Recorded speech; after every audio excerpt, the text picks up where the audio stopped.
மக்களே, எல்லாரும் எப்படி இருக்கீங்க? எல்லாருக்கும் வணக்கம். இன்னைக்கு இந்த வீடியோல வந்து எதை பத்தி பேச போறேன் அப்படின்னு கேட்டீங்கன்னா, 15/11/2025 அன்று சீமான் அண்ணா அவர்கள் வந்து தண்ணீர் மாநாடு அப்படிங்கிற ஒரு மாநாடு வந்து நடத்தி இருந்தாங்க தஞ்சாவூர் மாவட்டத்துல. அப்ப வந்து அந்த இதுல வந்து நிறைய விஷயம் அவங்க வந்து சொல்லியிருந்தாங்க. நிறைய பேருக்கு இது தெரியுமான்னு தெரியல. அவங்க சொன்ன விஷயங்கள்லாம் ரொம்ப ரொம்ப அற்புதமா இருந்தது.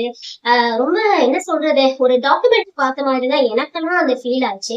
கிட்டத்தட்ட வந்து 1 1/2 மணி நேரம், 1 மணி நேரம் 54 நிமிடங்கள் வந்து சீமான் அண்ணா அவர்கள் வந்து பேசியிருந்தாங்க. அந்த ஒரு கண்டினியூஸா அந்த பேசுறதுங்கிறது எவ்வளவு பெரிய விஷயம். தன்னுடைய உணர்வு பூர்வமா அதை வெளிப்படுத்துறதுங்கிறது ரொம்ப ரொம்ப மிகப்பெரிய விஷயம் இல்லையா? அவர் இந்த மாதிரியான கருத்துக்களை மக்களிடம் கொண்டு சேர்க்கிறதுக்கு அவர் எவ்வளவு ஹார்ட் ஒர்க் பண்றாருங்கிறது அந்த இதுல வந்து தெரிஞ்சது. நிறைய ஸ்பீச் நிறைய பேசியிருக்காரு, நிறைய பொதுக்கூட்டங்கள் எல்லாம். இருந்தாலும் வந்து இந்த 2 மணி நேரம் வந்து இப்ப நானே பேசிட்டு இருக்கேன்னா, கொஞ்ச நேரத்துல வந்து எனக்கே கொஞ்சம் கொஞ்சம் கேப்லாம் தேவைப்படும். பட் இருந்தாலும் அண்ணா வந்து அந்த அளவுக்கு ஒரு தன்னுடைய உணர்வுகளை எல்லாம் பொதுக்கூட்டம், இந்த மேடை பேச்சுகள்ல பேசியிருக்காரு. அது நமக்கு இயல்பாவே தெரியும்.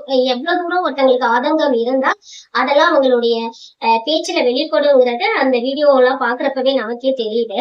முக்கியமா எல்லாருக்கும் வந்து மக்கள் பாக்குற எல்லாருக்கும் வந்து ரொம்ப ரொம்ப இதை நான் வேண்டி கேட்டுக்கிறேன். இந்த தண்ணீர் மாநாடுங்கிற ஒரு நிகழ்ச்சி வந்து செந்தமிழன் சீமான் அவர்களுடைய யூடியூப் சேனல்ல வந்து இருக்கு. தயவு செஞ்சு எல்லாரும் வந்து இதை பார்க்கணும். மத்ததெல்லாம் பாக்குறீங்களோ இல்லையோ, அண்ணா பேசுறத கொஞ்சம் எல்லாருமே பாருங்க. ரொம்ப ரொம்ப முக்கியமான ஒரு விஷயம். நம்ம எவ்வளவு விஷயங்களுக்காக வந்து பாக்குறோம் இல்லையா? இப்ப ஃபார் எக்ஸாம்பிள் நயன்தாரா அவங்களுடைய டாக்குமெண்ட்ரி, அவங்களோட மேரேஜோடைய டாக்குமெண்ட்ரி ஃபிலிம் மாதிரி அவங்க எடுத்திருந்தாங்க. அதை நம்ம எல்லாரும் வந்து காசு கொடுத்து பார்த்திருப்போம் நெட்ஃபிளிக்ஸ்ல.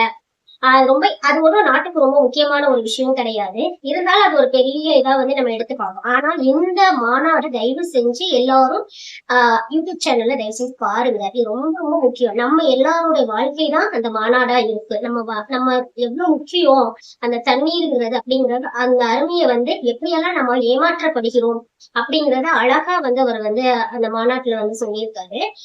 ரொம்ப எமோஷனலா இருக்கு. எனக்கு ஒரு டாக்குமெண்ட்ரி பார்த்த மாதிரி தான் இருந்தது. அவங்க எல்லாருக்கும் வந்து எத்தனையோ பேர் வந்து நம்ம வந்து ரீல்ஸ் பாக்குறோம். யார் யாருடைய பிலிம்ஸ் எல்லாம் வந்து ஒண்ணுமே இல்லாத பிலிம்ஸ்க்கு நம்ம இம்பார்ட்டன்ஸ் கொடுத்து பாக்குறோம். அதெல்லாம் பாக்குறோம் இல்லையா? அது எல்லாத்துலயும் ரொம்ப முக்கியமானது. தயவு செஞ்சு எல்லாருமே பார்க்கணும்னு நான் மிக தாழ்மையோட எல்லாரையும் வேண்டி கேட்டுக்கிறேன். இப்ப வந்து அந்த மாநாட்டுல வந்து ஒரு விஷயம் சொல்லியிருந்தாங்க. எனக்கு ரொம்ப அண்ணா சொன்னது வந்து பாத்தீங்கன்னா, நம்ம எல்லாருமே எப்படி இருந்துப்போம் இல்லையா? இது வரைக்கும் அதை பத்தின விழிப்புணர்வு எல்லாம் நம்ம யாருக்குமே இல்லை. ஈவன் வந்து எனக்குமே நிறைய விஷயங்கள் வந்து தெரியுறது இந்த மாநாடு நடந்த உடனே நான் என்னுடைய ஃபேமிலியில இருக்க எல்லாருக்கிட்டையும், சின்ன பசங்க கிட்ட எல்லாம் வந்து இத பத்தி அவங்க கிட்ட எல்லாம் கருத்து சொல்லிட்டு இருந்தேன். இந்த மாதிரி இப்படி எல்லாம் இருக்கு. எல்லாரும் உட்கார வச்சு அவங்க எல்லாருக்குமே சொன்னேன். நீங்க இதெல்லாம் கேட்டுதான் ஆகணும். இப்ப நான் சொல்ல போறேன் கேளுங்க அப்படின்னு சொல்லி ரொம்ப கம்பல் பண்ணி எல்லாரையும் அதை வந்து அவங்களுக்கு புரிய வச்சேன். இப்ப அந்த மாநாட்டுல என்ன சொல்லியிருந்தாங்கன்னா, ஒரு தண்ணி இருக்கு இல்லையா? இப்ப கல்லணை பத்தி சொல்லியிருந்தாங்க. கல்லணை அண்ணா சொல்லியிருந்தாங்க. கல்லணை வந்து எப்படி ஒரு ஒரு நீர் பாசனத்துக்காக ஒரு அணை கட்டுறோம் அப்படின்னா, அது மத்த எல்லாருக்கும் வந்து தேவைப்படணும். எல்லாருக்கும் உபயோகமா இருக்கணும். தனக்கான நீரை வச்சுக்கிட்டு மத்த எல்லாருக்கும் அந்த நீரை வந்து அழிக்கிற மாதிரிதான் கல்லணையோடைய அமைப்பு வந்து இருக்கு அப்படின்னு சொல்லியிருந்தாங்க. அதுக்கப்புறம் வந்து என்ன சொன்னாங்கன்னா, இப்ப வந்து ஒரு காவேரி நீர் இருக்கு இல்லையா? இப்ப காவேரியில வந்து நமக்கு வந்து கொடுக்க மாட்டேங்கிறாங்க தண்ணி. அந்த தண்ணி வந்து கொடுக்காம கர்நாடகா இருக்காங்க. நம்ம நாட்டுல இருக்கவங்க யாரும் ஈவன் வந்து ஒரு 50 வருஷம், 60 வருஷம், 70 வருஷம்ல ஆட்சி செஞ்சிருக்காங்க. எல்லா கட்சியுமே மாறி மாறி வந்திருக்கு இல்லையா? அப்ப அந்த 50 60 வருஷமா எதுக்காக வந்து காவேரியில இருந்து நீரை நமக்கு வந்து அவங்க வந்து பெற்று தரல அப்படிங்கிறதுக்கு, அதுக்கு பின்னாடி வந்து எவ்வளவு பெரிய அரசியல் இருக்கு அப்படிங்கறத ரொம்ப அழகா தெளிவுபடுத்தியிருந்தாங்க. என்னன்னு பாத்தீங்கன்னா, இப்ப காவேரி ஆறு இருக்கும் இல்லையா? இப்ப காவேரி ஆறுல இதுக்கு எக்ஸாம் நிறைய இருக்கும்.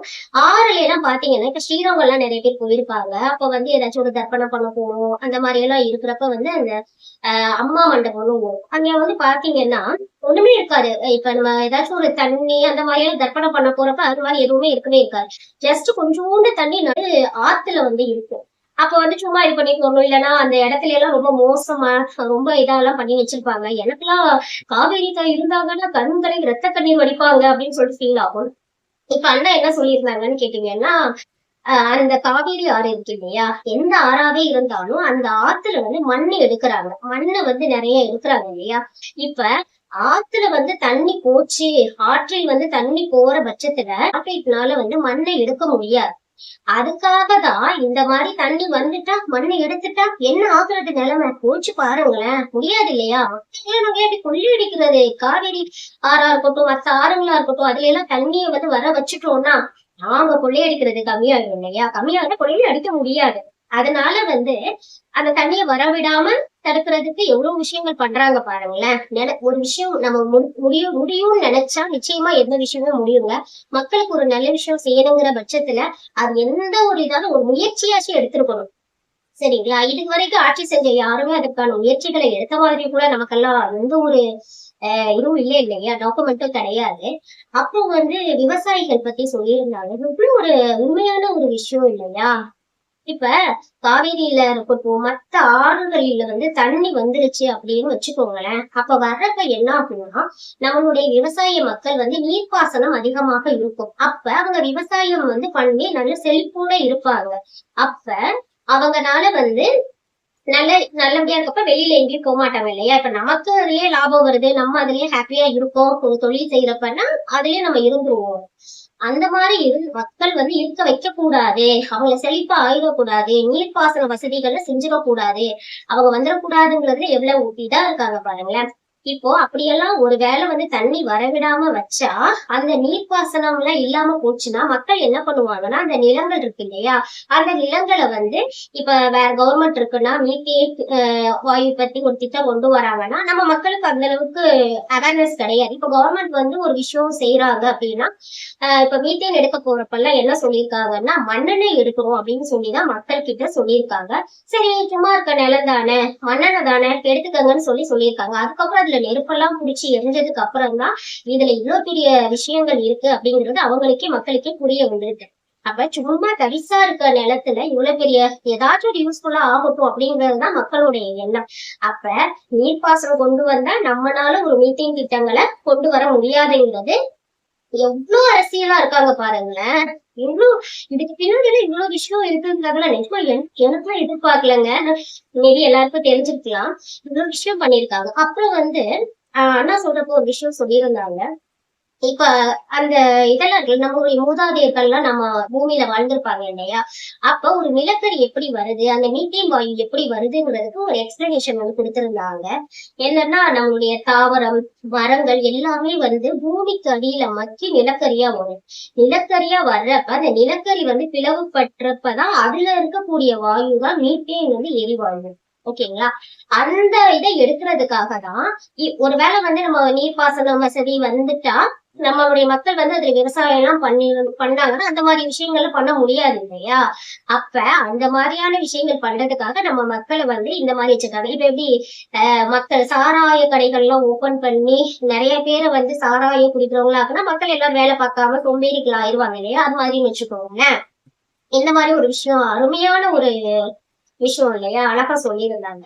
அப்புறம் இன்னொரு விஷயம்லாம் நிறைய சொல்லியிருந்தாங்க. என்னன்னு கேட்டீங்கன்னா, இப்போ அது ஒரு பாட்டில்ல இருக்கு ஒரு தண்ணி நமக்கு வந்து கிடைக்காத ஒரு தண்ணி எப்படி வந்து கார்ப்பரேட்டுக்கு வந்து அந்த தண்ணி வந்து கிடைக்குது. இப்ப பாட்டில்ல வந்து ஒரு கில்லேவா இருக்கட்டும், ஒரு பிஸ்லரியா இருக்கட்டும், இந்த பாட்டில்ல வந்து விக்கிறாங்க. அப்ப நிறைய கார்ப்பரேட் தண்ணி விக்கிறாங்க, அவங்களுக்கு கிடைக்குது. ஆனா நம்மளுடைய நார்மல் மக்களுக்கு வந்து கிடைக்கிறது இல்ல அந்த தண்ணி. அதுதான் உண்மையான ஒரு விஷயம் இல்லையா? அது ஏன் கிடைக்க மாட்டேங்குது? அப்ப அவங்களுக்கு கிடைக்கிற தண்ணி வந்து நம்ம மாதிரியான மக்களுக்கு ஏன் கிடைக்கல? ஒரு முதலாளிக்கு கிடைக்கிது தண்ணி, நமக்கு கிடைக்கல. இப்ப பாட்டில்ல தண்ணி விக்கிறாங்க அப்படின்னா அந்த பாட்டில்ல தண்ணி வைக்கிறதுக்கு யாரோ ஒரு கார்ப்பரேட் வந்து இங்க வந்து பெர்மிஷன் வாங்கி தானே வச்சிருப்பாங்க. அப்ப அந்த பெர்மிஷன் கொடுத்தது யாரு? நம்மளுடைய கவர்மெண்ட்ல இருக்கக்கூடியவங்க தானே கொடுத்திருப்பாங்க. அப்ப இதுல இவ்வளவு பெரிய விஷயங்கள் இருக்குன்னு அவங்களுக்கு யாருக்குமே தெரியறது இல்லையா? இப்ப பாட்டில்ல வரக்கூடிய தண்ணீர்ல வந்து என்ன பண்றாங்கன்னா 13% வந்து டைமெத்தோயேட் அப்படின்னு ஒரு கெமிக்கல் வந்து ஆட் பண்றாங்க, கலக்குறாங்க. அது எதுக்காகனா அதுல இருக்கக்கூடிய டேஸ்ட், அந்த தண்ணியில ஒரு விதமான டேஸ்ட் வரும் இல்லையா மினரல் வாட்டர் எல்லாம், அந்த டேஸ்டுக்காக அந்த இது வந்து அந்த கெமிக்கல் வந்து கலக்குறாங்க. ஓகே. இது இல்லாம அந்த மாதிரி வாட்டர் கேன் இருக்கு இல்லையா, வாட்டர் பாட்டில்ஸ்ல இருக்கு, அது வந்து 1 லிட்டர் வந்து அவங்க வந்து நிலத்தடி நீர்ல இருந்து உறிஞ்சுறாங்க. இப்ப போர் போட்டு அந்த தண்ணியை வந்து எடுக்கிறாங்க. நிறைய இடங்கள்ல குழாயிட்டு போர் போட்டு அந்த தண்ணி எல்லாத்தையுமே உறிஞ்சிடுறாங்க. அப்படி உறிஞ்சிறப்ப வந்து பாத்தீங்கன்னா நிலத்தடியில வந்து தண்ணீரே வந்து இருக்கிறது இல்ல. இப்ப இந்த மாதிரியான கருத்துக்களை முன்வைக்கிறாங்க. அப்படி வந்து அவங்க வந்து நிலத்தடி நீரை எடுக்கிறப்ப 1 லிட்டருக்கு 30 பைசாங்கிற ரேஞ்சில தான் வந்து அவங்க வந்து அதை வந்து எடுக்கிறாங்க கார்பரேட். ஆனா அதை விற்கிறது வந்து பாத்தீங்கன்னா 20 ரூபாய் 30 ரூபான்னு சொல்லி விற்கிறாங்க. அப்புறம் வந்து இந்த ஏர்போர்ட்ல எல்லாம் வந்து பாத்தீங்கன்னா இப்ப பாத்துப்பீங்க இல்லையா, பெரிய மால்ஸா இருக்கும் ஏர்போர்ட்ல எல்லாம் அந்த பாட்டிலுடைய விலையே வந்து பாத்தீங்கன்னா 50 ரூபாய் 40 ரூபாய் அப்படிங்கிற பட்சத்துல இருக்கும். அப்ப இதெல்லாம் யாரு அனுமதிக்கிறது? இதெல்லாம் அனுமதிக்கிறது நம்மளுடைய கவர்மெண்ட் தான். அப்ப வந்து எத்தனை வருடங்களா நம்மளை ஏமாத்திட்டு இருக்காங்க பாருங்க அப்படின்னு சொல்லி ஒரு அழகா அந்த விஷயத்த வந்து சொல்லியிருந்தாங்க. இது வந்து நான் நிறைய இடங்கள்ல பாத்திருக்கேன். இப்ப நான்லாம் சின்ன வயசுல இருக்கப்ப எங்க பாட்டி ஊர்ல எல்லாம் வந்து பாத்தீங்கன்னா ஒரு கோவிலுக்கு எல்லாம் போவோம். அப்ப வந்து பாத்தீங்கன்னா அந்த மண்ணெல்லாம் ஆத்து மணல் இருக்கும். அதுல வந்து ஊத்துன்னு சொல்லுவாங்க. இப்படி ஜஸ்ட் இப்படி லைட்டா கைய வச்சு இப்படி நோண்டுனாவே வந்து பாத்தீங்கன்னா ஆஹ் தண்ணி வந்து வந்துரும். அந்த தண்ணி பாத்தீங்கன்னா அப்படியே எப்படி சொல்றது, இளநீர்ல இருக்கக்கூடிய தண்ணி வந்து அவ்வளவு டேஸ்ட், அவ்வளவு நல்லா இருக்கும். இப்ப நான் வந்து போறப்ப எல்லாம் வந்து பார்த்தா அந்த இடங்கள் எல்லாம் பாத்தீங்கன்னா பில்டிங் கட்டி அந்த மாதிரி இருக்குமா. இப்ப நான் கேட்பேன், எங்க அந்த ஊத்தெல்லாம் இப்ப இருக்கிறது இல்லையா, அவ்வளவு அழகா இருக்கும். ரொம்ப ஆச்சரியமா இருக்கும். ஊத்துல தண்ணி எல்லாம் எடுத்து ஊத்திட்டு இருப்பாங்க. அந்த என்ன சொல்றது, வாளி போட்டு அந்த சணல்ல போட்டு இது பண்ணி இறக்கிக்கிட்டு இருப்பாங்க. அததான் தண்ணியா இது பண்ணி குடிக்கிறதுக்கு சமைக்கிறதுக்கெல்லாம் வந்து எல்லாருமே யூஸ் பண்ணிட்டு இருப்பாங்க. இப்ப எல்லாமே மாறி போச்சு பாத்தீங்களா. இப்ப தண்ணி வந்துட்டு பாட்டில்ல வருது, கேன்ல வருது. உடனே நம்ம போன் பண்ணி சொன்னோம்னா 35 ரூபாய் 40 ரூபாய் சொல்லிட்டு கேன் வாட்டர் வந்து யூஸ் ஆகுது. இப்ப இந்த மாதிரி ஒரு விஷயம் வந்து சொல்லியிருந்தாங்க அண்ணா. இப்ப இதை பத்தி நான் என்னுடைய சிஸ்டர் கிட்ட எல்லாம் வந்து டிஸ்கஸ் பண்ணிட்டு இருக்கப்ப அப்ப வந்து என்கிட்ட என்னோட சிஸ்டர் கேட்டாங்க, அக்கா நீங்க இந்த மாதிரி இப்படி சொல்றீங்க, அப்ப கேன் வாட்டர் எல்லாம் இல்லைன்னா அப்ப எப்படிதான் தண்ணி வரும் சொல்லி பாக்கலாம் அப்படின்னாங்க. இப்போ முன்னாடி எல்லாம் சென்னையா இருக்கட்டும் எல்லா ஊர்லயுமே வந்து பாத்தீங்கன்னா இப்ப எங்க ஊர்ல எல்லாம் காவேரி வாட்டர் அப்படின்னு சொல்லிட்டு ஒண்ணு விடுவாங்க. விட்டு ஒரு நாள் வரும்.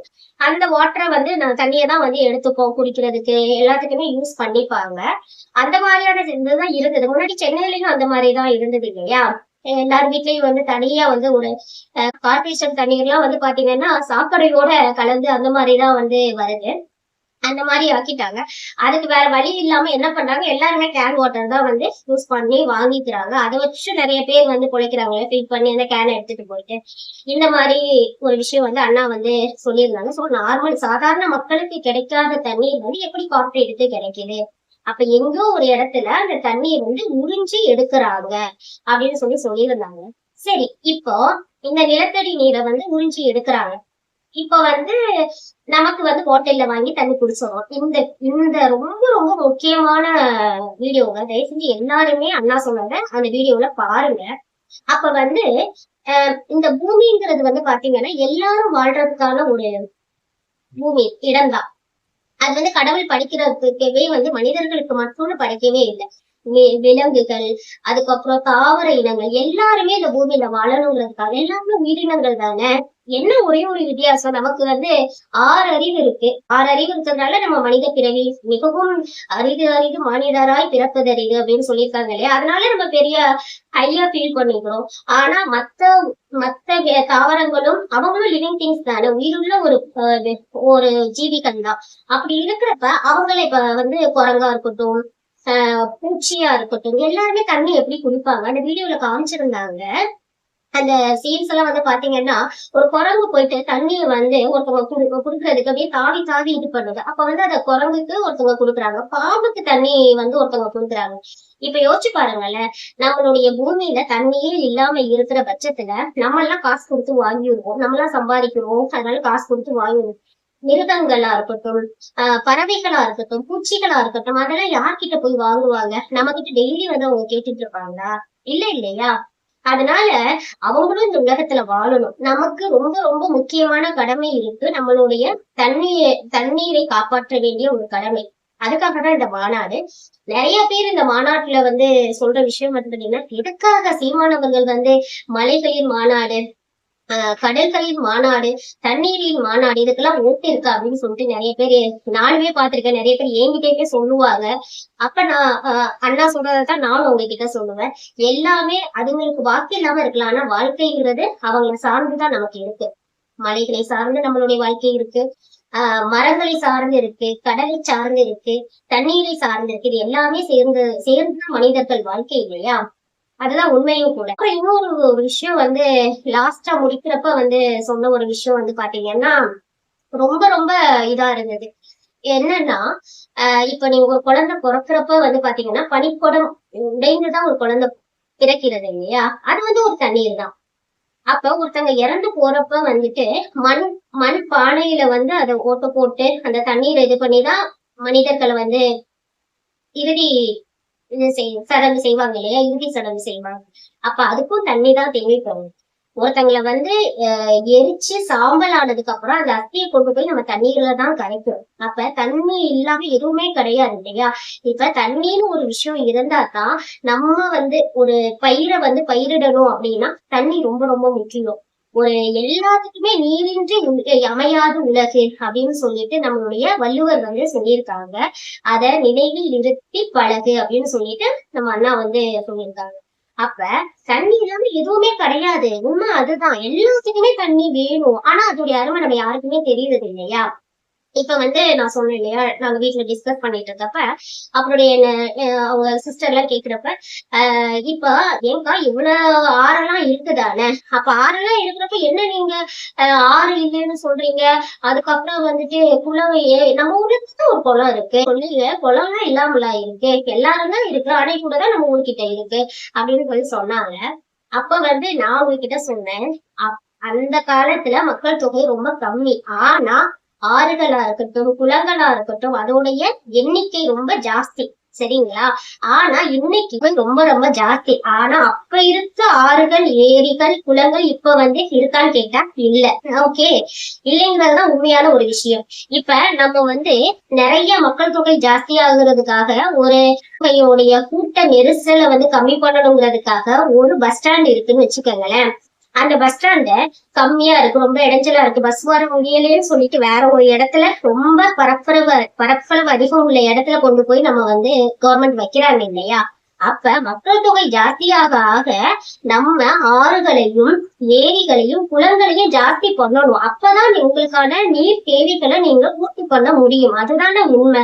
அது இல்லாம கீழே நிலத்தடிக்கு உள்ள இருக்க தண்ணியை நீங்க எடுத்தீங்கன்னா எப்படி இதாகும்? அதுக்கு சீமான் அண்ணா அவர்கள் அதுல ஒரு விஷயம் சொல்லியிருந்தாங்க. ரொம்ப அருமையான ஒரு விஷயம். என்னன்னா அவங்க சொல்றது எல்லாமே அருமையான ஒரு விஷயம் தான். பட் இது ரொம்ப ரொம்ப இதா இருந்தது. என்னன்னா நிலத்தடி நீர் இருக்குன்னா மேல உள்ள நீர் மட்டும்தாங்க மனிதர்கள் உபயோகப்படுத்தக்கூடிய நீர், தண்ணீர். அந்த தண்ணீரை நம்ம எப்படி சேமிச்சு வச்சுக்கணுங்கிறதா ரொம்ப முக்கியம். அதை நம்ம இப்ப மழை பொழியுது அப்படின்னா அந்த மழையில வர தண்ணிய நம்ம என்ன பண்ணணும் அப்படின்னு கேட்டீங்கன்னா, ஒரு குளத்திலையும் அதை நிறைய நீர் தேக்கங்கள் கட்டி அதுல தேக்கி வச்சுக்கணும் அந்த மழை நீரை. எல்லாரும் அந்த மாதிரி செஞ்சோம் அப்படின்னா எவ்வளவு தூரம் குளங்களையோ இல்ல ஏற்கனவே குளங்கள் தூர்வாரப்படாம இருந்துச்சுன்னா அதையும் தூர்வாரி நிறைய குளங்கள் வச்சுக்கிறப்ப மேல உள்ள நீர், அதாவது பூமிக்கு மேல் உள்ள நீர் மட்டும்தான் நம்ம மனிதர்களுக்கான நீர். பூமிக்கு அடியில இருக்கக்கூடிய நீர் பாத்தீங்கன்னா அது மரங்கள், செடிகள், இதற்கான நீர் தான். சரிங்களா? அப்படி இருக்கிறப்ப நம்ம மக்கள் என்ன பண்றாங்கன்னா ஒரு தண்ணீரை டப்பால புட்டியில அடைக்கணும் அப்படிங்கிறதுக்காக அந்த நீரை 1000 அடிக்கு கீழே கொண்டுட்டு போய் தண்ணிய அந்த போர் போட்டு அந்த தண்ணிய உறிஞ்சி எடுக்கிறாங்க. அப்ப என்ன ஆகும் அப்படின்னு கேட்டீங்கன்னா, இப்போ தென்னை மரம், பனை மரம் இதோடைய ஒரு இயல்பான குணம் என்னன்னு கேட்டீங்கன்னா 1000 அடிக்கு கீழே இருக்கக்கூடிய தண்ணிய கூட அவங்க எடுத்து உறிஞ்சி அவங்க வச்சுப்பாங்களாம் அந்த 2 மரங்களுமே. ஆனா இப்போ அந்த மரங்களால கூட 1000 அடிக்கு போய் அவங்களுடைய வேர் அவ்வளவு தூரம் போகுமா. அப்படி போனா கூட அவங்க வறட்சியோட இருக்காங்க. தண்ணி அவங்களால உறிஞ்ச முடியும். இப்ப நீங்க ஒரு குழி போட்டுக்கிட்டே போறீங்கன்னு வச்சுக்கோங்களேன், அது என்ன ஆகும்? ஒரு டைம்ல வந்து இப்ப பூமி இருக்குன்னா பூமிக்கு அடியில போட்டுட்டே போறப்ப பூமிக்கு அடியில வந்து கடல் இருக்கு இல்லையா? அப்ப என்ன ஆகும்? அந்த கடல்ல தண்ணி வந்து உப்பு தண்ணி. அப்ப நீங்க துளை போட போட போட போட கடல்ல போயிட்டு பிரஷர் கொடுத்துரும். அப்ப அந்த கடல் தண்ணி உப்பு தண்ணி எல்லாமே பூமியை நோக்கி மேல வர ஆரம்பிச்சிடும். அப்ப உப்பு தண்ணி எல்லாம் பூமியை நோக்கி வர ஆரம்பிச்சா என்ன ஆகும்? நம்ம ஒரு சாதாரண உப்பு தண்ணியை குடிக்கிறோமா? குடிக்க முடியல இல்லையா? அதுதானே உண்மை. நம்ம யாராச்சும் கடல் தண்ணியை போய் குடிக்கிறோமா? குடிக்கிறது இல்லையே. ஏன் குடிக்கிறது இல்ல? ஒரு தலைக்கு ஷாம்பு போட்டு குளிச்சா கூட ஐயோ உப்பு தண்ணி இருந்தா முடி நிறைய ஃபால் ஆகும்பா அப்படின்னு நம்ம தானங்க சொல்றோம். அப்ப ஒரு ஹேருக்கே ஒரு தலைமுடிக்கே வந்துட்டு உப்பு தண்ணி ஒத்துக்க மாட்டேங்குன்னு சொல்றோம். அப்படி இருக்கப்ப ஒரு உயிரினம் வாழ்றதுக்கு ஒரு தாவரமோ விலங்குகளோ நம்மளே வாழ்றதுக்கு அது உபயோகப்படாத ஒரு நீர் தான் இல்லையா? கடல் உயிரினங்கள் வாழ்வதற்கு தான் வந்து கடல் நீரை கடவுள் வந்து படைச்சிருக்காரு. அப்புறம் அந்த கடல் நீர் வந்து குளிர்ந்து மேகத்தோட வந்து உரசி அது மழையாக வந்து பொழிகிறது. நிலத்திற்கு மேல் உள்ள நீரும் நிலத்திற்கு அடியில் இருக்கக்கூடிய நீரும் தான் உயிரினங்களால வந்து உபயோகிக்கப்படுகிறது. அப்படி இருக்கப்ப அது முடிஞ்சு இந்த பூமிக்கு எவ்வளவு கொடுமையெல்லாம் நம்ம பண்றோம்ல, கிடைக்கிறோம்ல, பூமி மாத்தா எவ்வளவு பாவம் இல்ல. இந்த மாதிரி விஷயங்கள் வந்து அதுல வந்து அண்ணா வந்து சொல்லியிருந்தாங்க. ரொம்ப ரொம்ப என்ன சொல்றதுன்னே தெரியல. ரொம்ப நல்லா இருந்துச்சு. நம்ம எல்லாருமே பாத்திருக்கீங்களா? ஒரு பில்டிங் கட்டணும்னு சொல்லிட்டு நிறைய வந்துட்டு அந்த தண்ணீர் அந்த பில்டிங்க்கு எவ்வளவு தண்ணீர் யூஸ் பண்றோம். நகரத்தில் இருக்கக்கூடியவர்களுக்கு ஒரு நாளைக்கு 135 லிட்டர் தண்ணீர் தேவைப்படுகிறது அவங்களுடைய எல்லா விஷயங்களையும் பூர்த்தி செய்வதற்கு. அதே மாதிரி கிராமத்தில் 55 லிட்டர் வந்து ஒரு ஆளுக்கு வந்து ஒரு நபருக்கு வந்து தண்ணீர் வந்து தேவைப்படுகிறது. இது வந்து சொல்றாங்க. அதே மாதிரி வந்து பாத்தீங்கன்னா இப்ப ஒரு பில்டிங்கா நிறைய கட்டுறீங்கன்னா ஒரு பில்டிங் நிறைய கட்டுறப்போ ஒருத்தரே 10 வீடு வச்சிருக்காங்க இல்லையா? அப்ப ஸ்விம்மிங் பூல் கட்டணும். ஒரு ஒரு நீங்க ஒரு ரெக்குவயர்மெண்ட் போறீங்க அப்படின்னா ஒரு ஸ்விம்மிங் பூல் கட்டணும். அதுல எவ்வளவு தண்ணி இதாகுது யோசிச்சு பாருங்க. அது இல்லாம இப்ப மெட்ரோ அப்படின்னு சொல்லிட்டு ஒரு விஷயம் எல்லாம் வந்து போடுறப்ப இப்ப சென்னையில 32 மெட்ரோ ஸ்டேஷன்ஸ் இருக்கு. அந்த 32 மெட்ரோ ஸ்டேஷனுக்கு எவ்வளவு தண்ணி தேவைப்படுது அப்படின்னு கேட்டீங்கன்னா 2 லட்சம் ஒரு நாளைக்கு 2 லட்சம் லிட்டர் தண்ணீர் வந்து தேவைப்படுது. அப்படின்னா யோசிச்சு பாருங்க எவ்வளோ லிட்டர்ஸ் வந்துட்டு ஒரு மெட்ரோக்காக. இது வந்து எதுக்கு சொல்றேன்னா இது வேலைப்பாடுக்காக இல்லைங்க. அங்க இருக்க ஏசியா இருக்கட்டும் அது எப்போதும் வந்து ஒரு கூலிங் அட்மாஸ்பியர்ல இருக்கும் இல்லையா? அந்த மாதிரியான ஒரு விஷயங்களுக்கு. இது இல்லாம மெட்ரோ பணின்னு தனியா ஒரு விஷயம் நடக்குது இல்லையா? அதுக்கு எவ்வளவு லிட்டர்ஸ் வந்து 4000 to 5000 லிட்டர்ஸ் வந்து ஒரு நாளைக்கு வந்து தேவைப்படும். அப்ப இந்த மாதிரியான தண்ணீர்கள்லாம் நம்ம எவ்வளவு தூரம் வந்து இழக்கிறோம். அதாவது நம்மளுடைய இயற்கையான அதாவது தண்ணீரை நம்ம சேர்த்து வைக்கிறது கிடையாது. அதற்கு பதிலா நம்ம என்ன பண்றோம்? எல்லாத்தையுமே வேஸ்ட் பண்ணிக்கிட்டு இருக்கோம். நம்ம எவ்வளவு தூரம் நம்ம யோசிக்கிறோம் இல்லையா? நம்மளுடைய சந்ததிகளுக்கு பின்னாடி வந்து அவங்க கஷ்டப்படக்கூடாது, அவங்களுடைய எஜுகேஷன் கஷ்டப்படக்கூடாது, அவங்களுடைய கல்யாணத்துக்கு கஷ்டப்படக்கூடாது. நம்ம இப்பவே வந்து ஒரு தங்க விலை ஏறப்போகுதா உடனே வாங்கி போடு தங்கத்தை அப்படின்னு சொல்றோம். ஒரு எஜுகேஷன் தான் போதா இப்பவே எதையாச்சும் இன்வெஸ்ட்மெண்ட் பண்ணி வைக்கணும். நம்ம பிள்ளைங்களோட வருங்காலம் நல்லா இருக்கும்னு நம்ம நினைக்கிறோம் இல்லையா? ஆனா நம்மளுடைய பிள்ளைகளுடைய வருங்காலம் வந்துட்டு தண்ணி இல்லாம எப்படி இருக்க போறாங்க யோசிச்சு பாருங்க. இப்ப நான் சொன்னேன் என்னுடைய சின்ன வயசுல வந்து நான் ஒரு ஊத்தெல்லாம் பாத்திருக்கேன், குளம் பாத்திருக்கேன், குட்டை பாத்திருக்கேன், நிறைய ஆறு பாத்திருக்கேன். ஆனா இப்ப அதெல்லாம் என்னுடைய ஜெனரேஷனுக்கு அடுத்த ஜெனரேஷன் காமிக்கிறதுக்கு எதுவுமே இல்லை. இன்னுமே போனா என்னுடைய பேரன் பேத்தி அவங்க காலத்துல வந்து அதெல்லாம் ஈவன் வந்து அப்படி ஒரு விஷயம் இருந்ததான்னு கூட யாருக்குமே தெரியாம போயிடும் இல்லையா? யோசிச்சு பாருங்க. அப்ப இது எவ்வளவு பெரிய முக்கியமான ஒரு விஷயம்.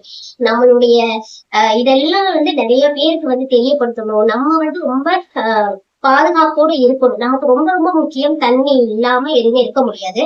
அதுக்கு வந்து நிறைய வந்து ஒரு விஷயம் வந்து சொல்லியிருந்தாங்க. நம்மளுடைய சிலப்பதிகாரத்துல இளங்கோவடிகள் இருக்காங்க இல்லையா? அவங்க வந்து ஒரு விஷயம் சொல்லியிருக்காங்க. என்னன்னா முல்லையும் குறிஞ்சியும் நிறைவையும் திரிந்து நல்லியல்பு இழந்து நடுந்து துயர் உடுத்து பாலை என்பதோ வடிவம் கொள்ளும் அப்படின்னு இதுவும் சீமானண்ணா தான் சொன்னாங்க. நான் நோட் பண்ணி வச்சிருக்கேன். என்ன அர்த்தம்னு கேட்டீங்கன்னா காடு மலை, இது முல்லைனா காடு, குறிஞ்சினா மலை, இது எல்லாத்தையும் நம்ம அழிச்சிட்டோம் அப்படின்னா அப்ப அது எல்லாமே அதோட இயல்பை இழந்துருச்சு அப்படின்னா பாலைவனமா காட்சி தரும். அந்த பாலைவனமா வந்து காட்சி தர்றது எவ்வளவு இருக்கும். அதனால யாருக்கு என்ன பயன்? பாலைவனத்துல தண்ணி இருக்குமா? இருக்காது இல்லையா? அப்ப எல்லாத்தையுமே நம்ம அழிச்சிடுறோம். இப்ப ஒரு மரம் இருக்கு அப்படின்னா அந்த மரம் வந்து வளர்க்கறது மரம் இல்லாமல் மனிதர்கள் கிடையாது. ஆனா மனிதர்கள் இல்லாம மரத்தால வாழ முடியும் இல்லையா? ஏன்னா நம்ம விடுற கார்பன் டை ஆக்சைடு அது எடுத்துக்கிட்டுதான் அது விடுற ஆக்சிஜனை நமக்கு கொடுத்து நம்மள உயிர் வாழ வைக்குது. அப்படி இருக்கப்ப மரத்தாலதான் நம்ம வாழ்றமே தவிர நம்மளால மரம் வாழ்றது கிடையாது. இது எதுக்காக நான் சொல்றேன்னா, இப்ப எல்லாருமே வந்து நாம் தமிழர் கட்சியை வந்துட்டு எல்லாருமே சொல்றோம் இல்லையா? அவங்க வந்துட்டு அவங்க வந்தா என்ன ஆக போகுது, நமக்கு என்ன செய்ய போறாங்க அப்படின்னு சொல்லிட்டு அவங்க ஓட்டுக்காக இதெல்லாம் பண்றாங்க, இந்த மாதிரி எல்லாம் செய்யறாங்கன்னு. இது பாருங்க, மரத்தாலதான் மனிதர்களுக்கு லாபமே தவிர மனிதர்களால மரத்துக்கு எந்த லாபமும் கிடையாது. அதே மாதிரிதான் எம்பிக்கு நாம் தமிழர் கட்சிக்கு வந்து ஓட்டு போடாதது நமக்கு நஷ்டமே தவிர நாம் தமிழர் கட்சிக்கு எந்த ஒரு நஷ்டமும் இதன் மூலமாக கிடையாது அப்படிங்கறத வந்து தெரிவித்துக் கொண்டு விடைபெறுகிறேன். நன்றி, வணக்கம்.